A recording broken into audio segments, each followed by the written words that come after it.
हमारे इस जन सैलाब, कर्मठ कार्यकर्तागण, मीडियागण, आप सभी को इस चिलचिलाती धूप में, इस कड़कड़ती धूप में आने के लिए, इस सभा को और गर्म करने के लिए, गर्माहट बढ़ाने के लिए, इस चुनाव में आग लगाने के लिए, मतों से, भारी मतों से मुझे विजयी बनाने, आपके इस संकल्प को लेने के लिए मेरी तरफ से आप सभी को जोहार है। मेरी नजर जहां तक जा रही है पीछे तक, ये आई थिंक, ये मुझे लगता है कि ये टेंट भी आपका छोटा पड़ गया है। यहाँ सारे सुरक्षा कर्मी भी खड़े हैं। आप सभी को भी बहुत बहुत धन्यवाद कि आप सुबह से हमारे लिए यहाँ पे खड़े हैं। और जितने भी जन यहाँ पे आए हैं इस कार्यक्रम की शोभा को बढ़ाने के लिए, आप सभी को मैं अपने हृदय की गहराइयों से बहुत आभार प्रकट करती हूँ, अभिनंदन करती हूँ, स्वागत करती हूँ। आज का दिन एक जन की कमी है यहाँ पे, और वो जन है हेमंत सोरेन जी। जिंदाबाद जिंदाबाद जिंदाबाद। मुझे मीडिया कर्मियों ने 4-5 बार पूछ भी लिया कि आप क्या महसूस करती हैं कि हेमंत सोरेन जी यहाँ नहीं है। मेरा जवाब सिर्फ इतना था, 2 तरीके की भावनाएं मेरे अंदर चल रही है। एक भावना जो शारीरिक तौर पे 4 दीवारी के अंदर में है, कोटवार जेल के अंदर में है, और उस शरीर को जिसका मालिक है हेमंत सोरेन, उसको आपने जेल में बंद करके रखा है। लेकिन उसके साथ हेमंत सोरेन की जो सोच रही है, वो सोच को आप कभी बंद नहीं कर पाएंगे।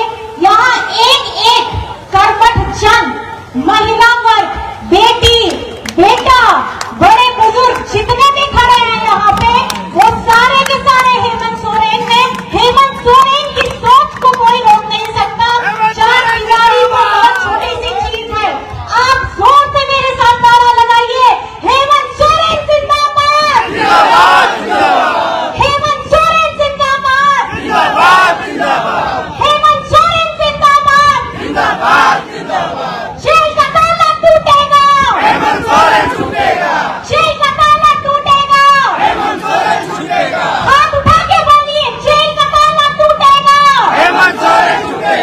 जेल का ताला टूटेगा, जेल का ताला टूटेगा, जेल का ताला टूटेगा,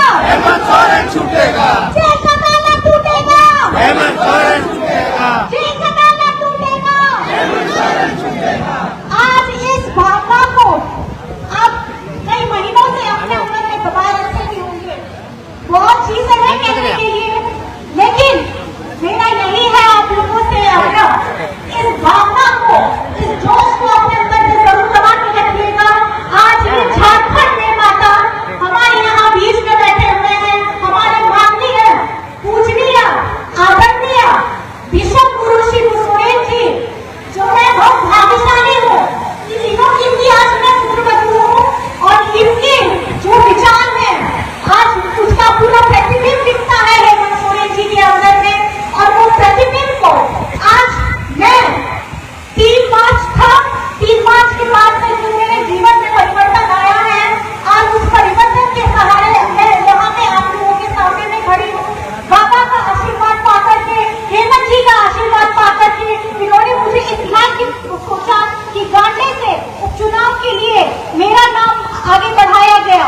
और मैं आप सभी से ये प्रार्थना करना चाहूंगी कि गांडे झारखंड मुक्ति मोर्चा का ताज है।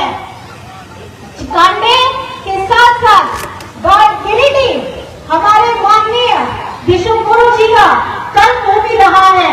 इतने आंदोलनकारी यहाँ पे लोग रहे हैं जिन्होंने अपने झारखंड के लिए पूरा जीवन डाल दिया।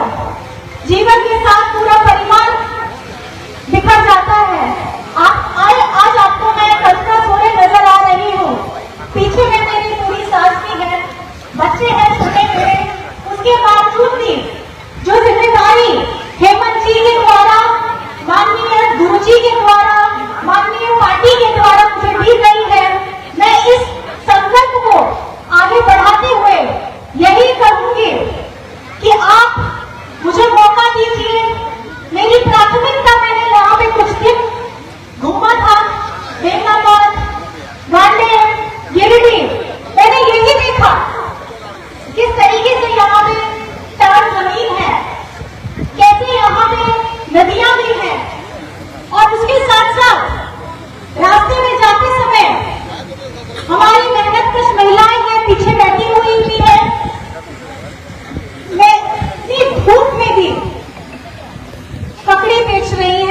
खीरा बेच रही हैं, सब्जी बेच रही हैं, उस मेहनतकश महिला पुरुष को मेरी तरफ से सादर प्रणाम है। वो भी अपने घर के लिए कुछ पैसे कमा करके घर जाए, उसके लिए मेहनत कर रही हैं। वो सब नहीं देखते हैं हम लोग, ये नहीं देख रहे कि कितना तूफान आ रहा है, बारिश हो रही है, चिलचिलाती धूप है, लेकिन पेट भरने के लिए सबको अपना घर छोड़ करके बाहर आना पड़ता है। और इन मेहनतकश महिलाओं से मैंने यही सीखा, जब ये अपने घर का पालन पोषण करने के लिए इन भाइयों को जो अपना ठेला लगाते हैं, रेडी लगाते हैं, पेट भरने के लिए इस तरीके से काम करते हैं, काम नहीं करेंगे तो खाएंगे कैसे। मैंने देखा कि मेरी से ज्यादा तकलीफ में मेरी महिलाएं बहनें हैं, दीदी है, माँ है, बाबा है। तो उनके इस चिंतन को मेरे दिमाग में आया, मैंने यही सोचा कि मैं अगर मुझे यहाँ से मौका दिया जाए तो मैं क्या करूंगी। तो मुझे सबसे पहले दिमाग में आया कि पहले, क्योंकि ये बहुत सूखा मुझे महसूस हुआ प्रदेश, यहाँ पे पीने का, सिंचाई का, पानी की व्यवस्था की बहुत कमी है। और मेरा सबसे पहला लक्ष्य यही होगा कि पीने और सिंचाई पानी की व्यवस्था सुनिश्चित की जाए। और यहाँ पे क्योंकि मैं रास्ते से गुजर रही थी, पिछली बार जब आई थी तो मैंने एक किसान से मिला, तो किसान, नाम तो मुझे याद नहीं है क्या थे, कुछ कोई वर्मा जी करके थे। उन्होंने मुझसे सिर्फ इतना आग्रह किया कि आप अगर मेरी दरख्वास्त आप सुन लेते कि देखिए दो चीजें महत्वपूर्ण हैं। पहला तो एक है, क्योंकि हम किसान हैं तो हमारे लिए सिंचाई की पूरी व्यवस्था सुनिश्चित कर दी जाए। और दूसरी है कि जब धान कटनी होती है तो उसके बाद पशु को खुला छोड़ दिया जाता है, लेकिन साथ ही साथ हम दूसरे फसल भी लगाते हैं तो उससे हमारी फसलों को नुकसान हो जाता है। इसमें थोड़ा सोचा जाए।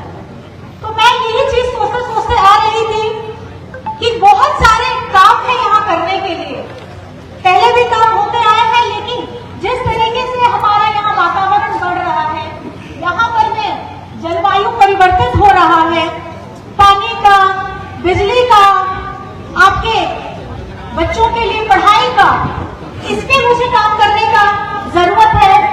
और मैं महिला के रूप ये मेरे मन में विचार आया कि जब अगर मुझे ये मौका मिलेगा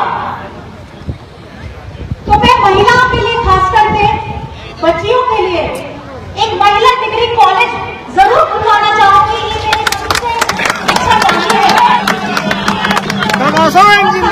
हमारी स्वयं सहायक दीदियां हैं जो उनके जो भी रोजगार है उसको सुनिश्चित करने का मैं जरूर चाहूंगी, क्योंकि एक महिला ही समझ सकती है कि घर की दहलीज पार करना दिखता बहुत आसान है, लेकिन इसके पीछे कठिन परिश्रम भी होता है। तो उस कठिन परिश्रम में मेरी खास करके दीदी बहनों के लिए दरख्वास्त है कि आपके लिए हम कल्पना यहाँ खड़े हैं। अब आपकी कल्पना को वास्तविक